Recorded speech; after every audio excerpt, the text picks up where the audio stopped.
दोस्तों, अगर आप जॉब करते हैं या पीएफ काटा है आपकी सैलरी से तो ये वीडियो आपके लिए बहुत ज़रूरी है क्योंकि ईपीएफ का पूरा सिस्टम चेंज हो गया है। नाम है ईपीएफ स्कीम 2024।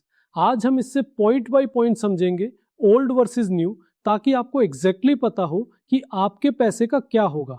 सबसे पहले लीगल बेसिस। पुराना EPF employees provident funds act 1952 के अंडर चलता था। ये वो लॉ था जिसने 1952 से लेकर अब तक करोड़ इंडियन एम्प्लॉइज का रिटायरमेंट फंड मैनेज किया। नया ईपीएफ अब कोड ऑन सोशल सिक्योरिटी 2020 के अंडर आता है। ये नया कोड सेंट्रल गवर्नमेंट ने नोटिफाई किया है और ये 29 जून से 1 जुलाई 2024 के बीच इफेक्टिव हो गया। इसका मतलब है आपका ईपीएफ अकाउंट ऑटोमेटिकली नए लीगल फ्रेमवर्क में शिफ्ट हो गया है।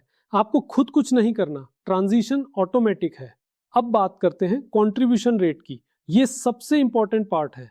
एम्प्लॉय का कंट्रीब्यूशन अभी भी 12% है बेसिक सैलरी का। एम्प्लॉयर भी 12% मैच करता है। मिनिमम बेसिक पे जहां से ये डिडक्शन लागू होता है वो है 15,000 रुपए। ये रेट्स चेंज नहीं हुए हैं, ये सेम रहेंगे। इंटरेस्ट रेट की बात करें तो ईपीएफ अभी भी गवर्नमेंट फिक्स करती है, मार्केट से नहीं। करंट इंटरेस्ट रेट है 8.25%, जो कि मोस्ट बैंक फिक्स डिपॉजिट से बेटर है, जो जनरली 6 से 6.5% के अराउंड होती है। अब सबसे बड़ा चेंज विड्रॉ कैटेगरीज में है। पहले ईपीएफ में 13 डिफरेंट विड्रॉ कैटेगरीज थी, जैसे मेडिकल, एजुकेशन, मैरिज, हाउसिंग। हर एक का अपना अलग प्रोसेस और फॉर्म। नए सिस्टम में ये 13 कैटेगरीज सिंप्लीफाई करके सिर्फ 3 ब्रॉड कैटेगरीज में डाल दी गई हैं। पहला एसेंशियल नीड्स, जिसमें इलनेस, एजुकेशन और मैरिज आता है। दूसरा हाउसिंग नीड्स और तीसरा जनरल नीड्स। इससे प्रोसेस काफी सिंपल हो गया है। लेकिन एक इंपॉर्टेंट डिटेल याद रखना, नौकरी के दौरान आप अपने टोटल बैलेंस का सिर्फ 75% तक ही विड्रॉ कर सकते हैं।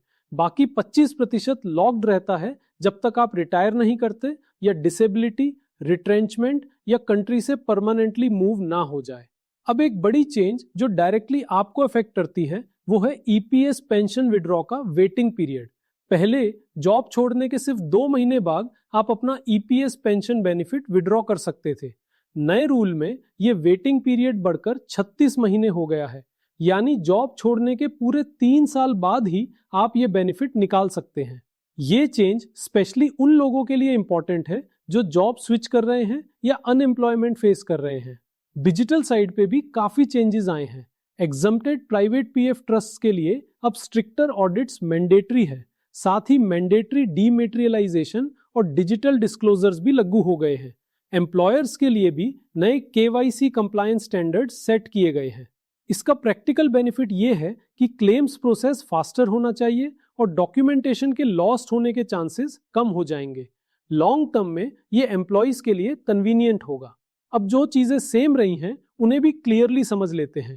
कंट्रीब्यूशन रेट सेम है, EPF interest calculation method same है, एक्स ट्रीटमेंट सेम है, यूएएन यानी universal account number portability same है, नॉमिनेशन रूल्स भी सेम है और सबसे इंपॉर्टेंट आपका existing PF balance fully protected है, उसमें कोई चेंज नहीं हुआ।